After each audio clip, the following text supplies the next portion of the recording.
Bonjour à toutes et à tous et bienvenue dans votre tranche d'informations incisives depuis le studio C de Corbeau News Centrafrique. Aujourd'hui, on va parler d'une affaire qui jette une ombre douteuse sur la justice dans nos régions. Quand la rumeur publique et un simple oui-dire peuvent envoyer un homme au tribunal, il y a de quoi s'interroger sérieusement. Pour démêler ce sac de nœuds, je suis accompagnée de notre brillante journaliste Viviane Beltungu. Salut Viviane. Bonjour Laure. Absolument, c'est une affaire qui, disons-le, est pour le moins singulière et qui nous interpelle sur les fondements même de l'équité. Accrochez-vous, car l'histoire se déroule à Bozoum, dans l'Ouham-Pendé. Un commerçant local vient d'écoper d'1 an de prison, avec sursis et d'une amende colossale d'1 million de francs CFA.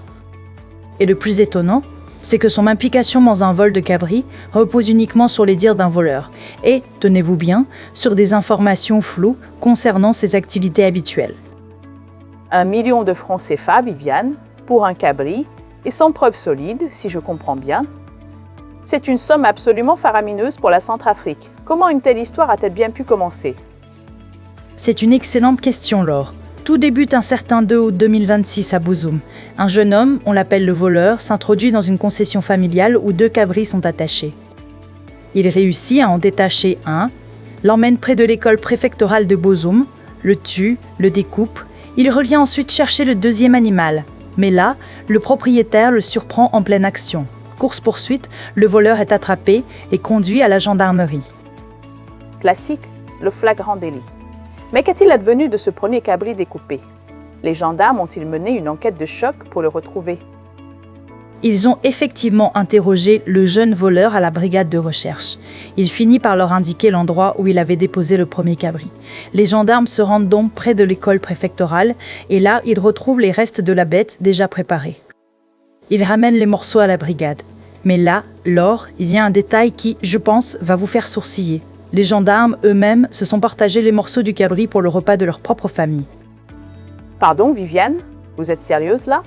Des gendarmes qui se partagent le butin de l'enquête? C'est tout à fait édifiant. On est où là?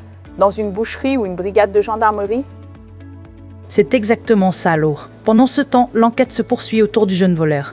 Et c'est là que l'affaire prend une autre tournure. Au cours de ses interrogatoires, il désigne Magui Noël comme la personne à qui il comptait vendre le cabri. Magui Noël est un commerçant connu à Bozoum. Il vend de la viande de cabri grillée au bord de la route. Et son nom entre ainsi dans la procédure.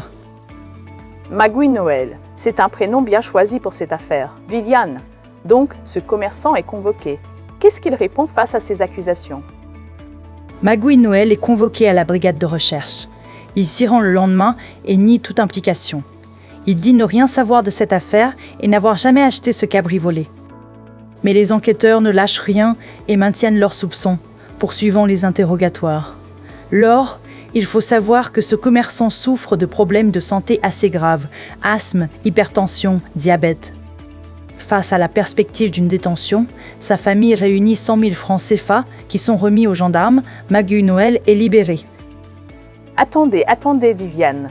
Il nie les faits, mais sa famille paie 100 000 francs CFA aux gendarmes et il est libéré? Ça sent la négociation à l'amiable plutôt qu'une procédure juste. Et puis, il est libéré. Mais l'histoire ne s'arrête pas là, n'est-ce pas? Pas du tout, Laure. Quelques jours plus tard, il est de nouveau arrêté. Le dossier prend une nouvelle dimension avec l'intervention du parquet de Bozoum.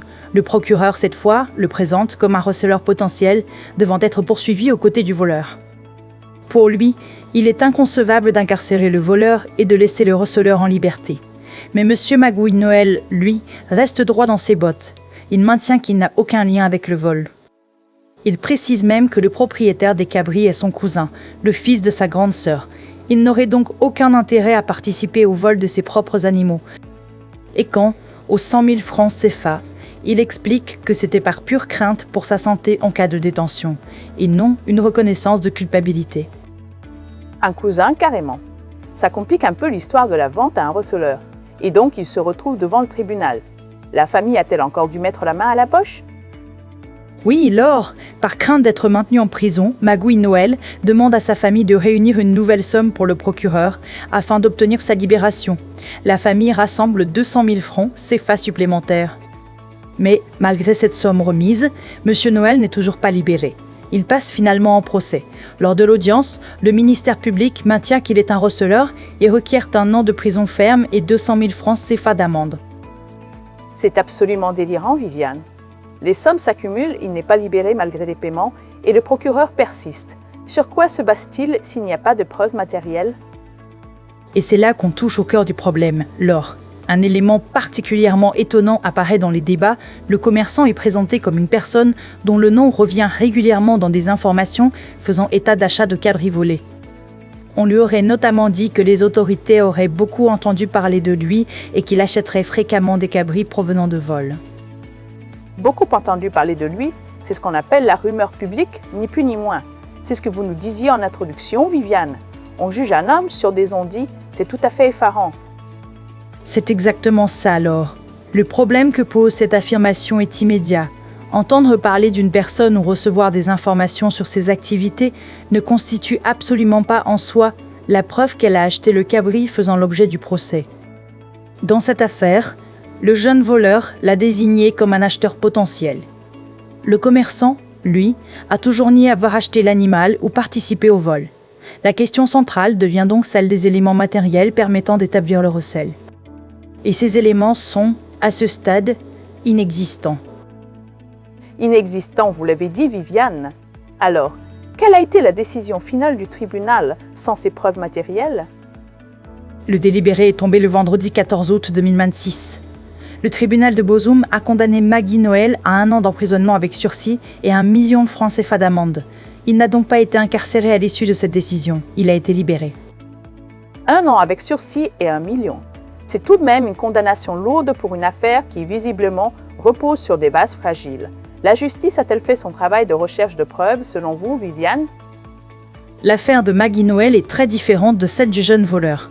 Ce dernier a été arrêté en flagrant délit. Il a mené les gendarmes au premier cabri. Là, les faits sont clairs. Mais Maggie Noël n'a pas été arrêté avec le cabri volé.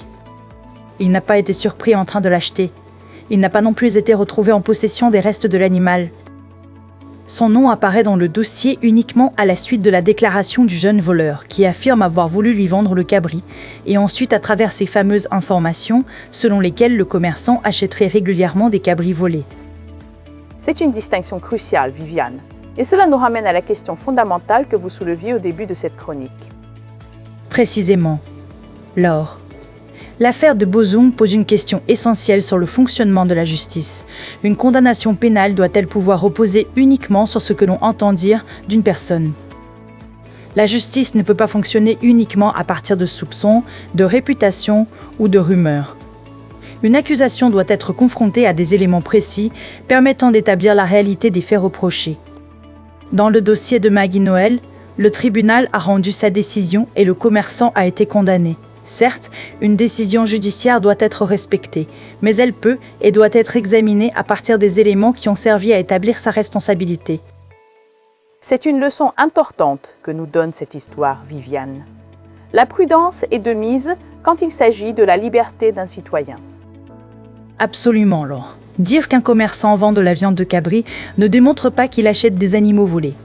Dire qu'il est régulièrement cité dans des conversations ou des informations locales ne démontre pas davantage qu'il a acheté le cabri concerné par cette affaire.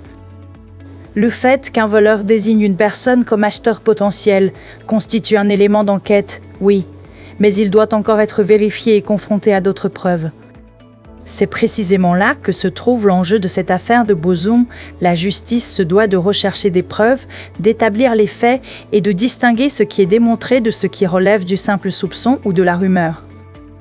Un dossier qui nous pousse à la réflexion. Merci beaucoup Viviane Beltungu pour cette analyse claire et percutante. Merci à vous Laure. Cet article a été rédigé par Julien Bambou pour Corbeau News Centrafrique. Et n'oubliez pas, pour nous contacter, notre numéro WhatsApp et téléphone est le +1 36 60 55 33 60 38 10. Excellente journée à tous et à très vite.